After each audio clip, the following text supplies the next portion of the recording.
Welcome back to the GSMC Hockey Podcast presented by the GSMC Sports Network. We are back with our fourth segment of the night, talking about Jim Nill and his win as NHL General Manager of the Year. Very impressive. This is the Stars General Manager.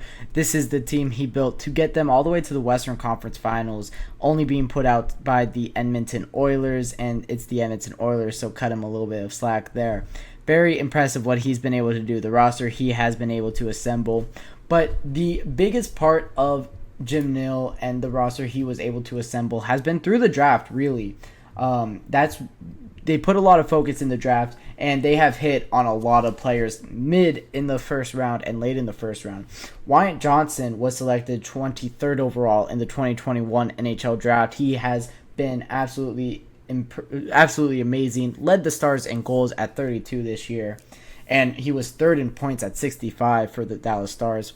Very impressive what Wyatt Johnston has been able to do at such a young age. Logan Stankoven was the second-round pick in the 2021 draft. This was the 47th overall pick. He has been fantastic this year as well. He had goals in 3 straight games from February 26th to February 29th.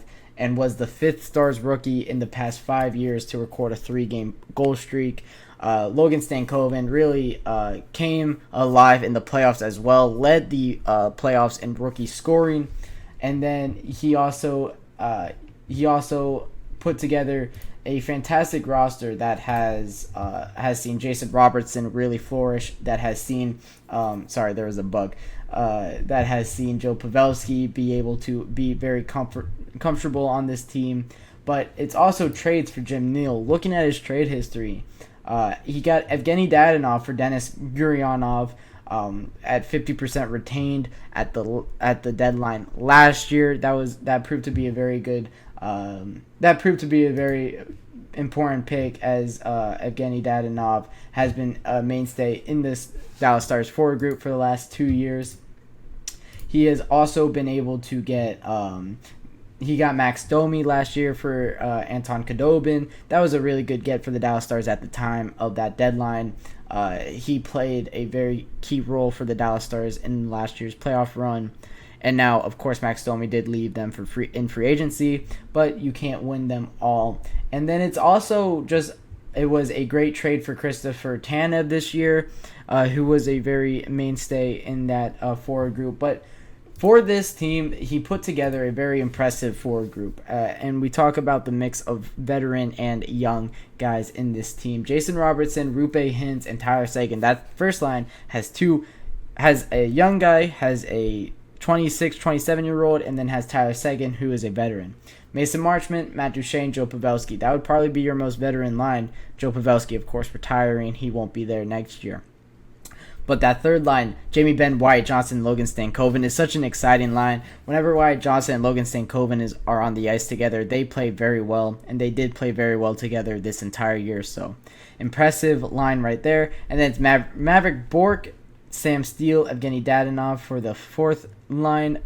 That's probably projecting out next year, but Sam Steele and Evgeny Dadonov playing off each other was very good. And then on the back end, he's put together a very great defensive core. Chris Tanev has been a great mainstay of this defensive core for the Dallas Stars. You have Esa Lindell, Miro Heiskanen on that top line. That was such a fantastic top line for the Dallas Stars, with Miro Heiskanen being a very impressive very, very impressive defenseman for the Dallas Stars. Thomas Harley, Chris Tanev, Ryan Sutter, and Alex Petrovich are the ones that make up the rest of that top 6.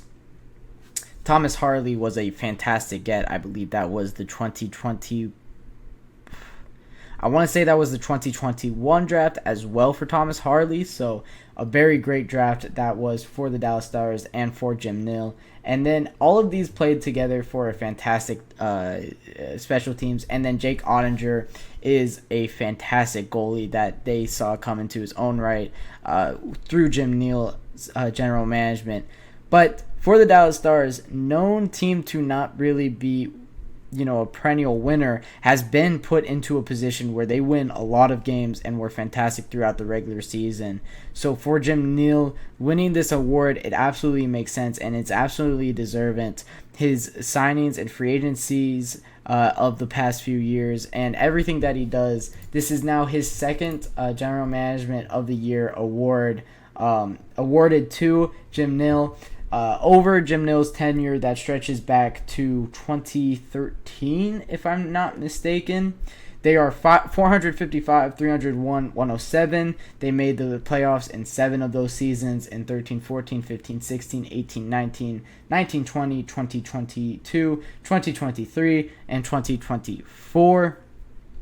And he received his first nomination for GM of the Year in 2016. So, long time coming here. He is a 2-time award winner of this one. And the NHL has been rolling out these awards kind of staggering off of each other. So, whenever there is an award that gets announced, of course, I'm going to share with you this one. Very impressive, Jim Nill. What the team he has been able to build has warranted this. And the organization that he's been able to build warrants this as well.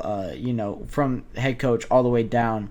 The Dallas Stars have one of the best organizations in hockey for a reason, and it's a large part due to this man here at the top here. So that'll wrap it up talking about Jim Nill winning his second in a row NHL General Manager of the Year. When I come back from my fourth and final break of the night, we will be talking about predictions for Game 3 of the Stanley Cup Finals.